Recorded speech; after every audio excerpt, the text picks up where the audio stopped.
Hello, I'm Scott Berardi. And I'm Kyle Ballard. Stay tuned to hear about the Egyptian protests and new job openings. This and more coming up on Skills USA News.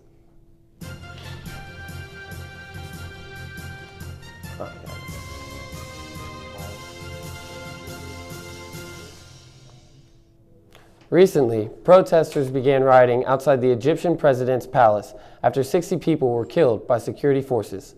The protesters denounced the Islamist president, claiming that he and the Muslim Brotherhood were monopolizing power and ignoring the country's woes.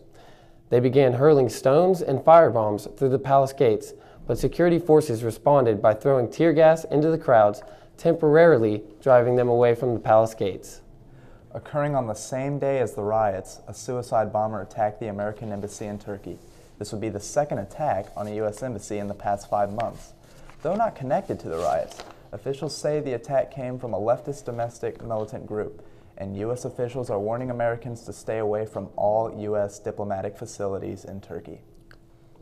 With employers adding over 150,000 jobs recently, the U.S. job market is proving sturdier than expected at a time when the economy is under pressure.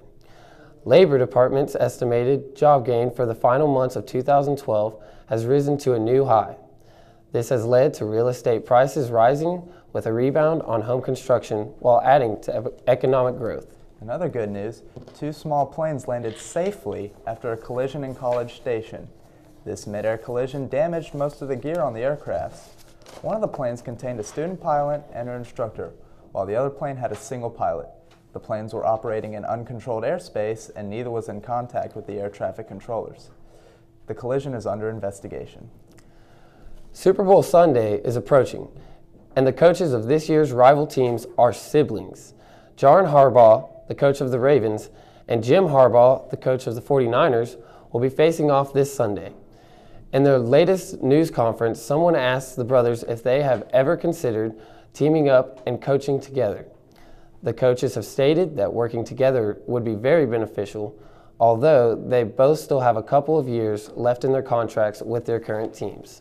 Speaking of football, improvements on football safety have recently been made by Roger Goodell after Obama commented on safety regulations. They've even considered adding neurosurgeons to game day medical staffs. The NFL commissioner states that this is beneficial to the teams and will improve player safety. Well, that's all for today on Skills USA News. I'm Scott Berardi. And I'm Kyle Ballard. Thank you for joining us and have a great day.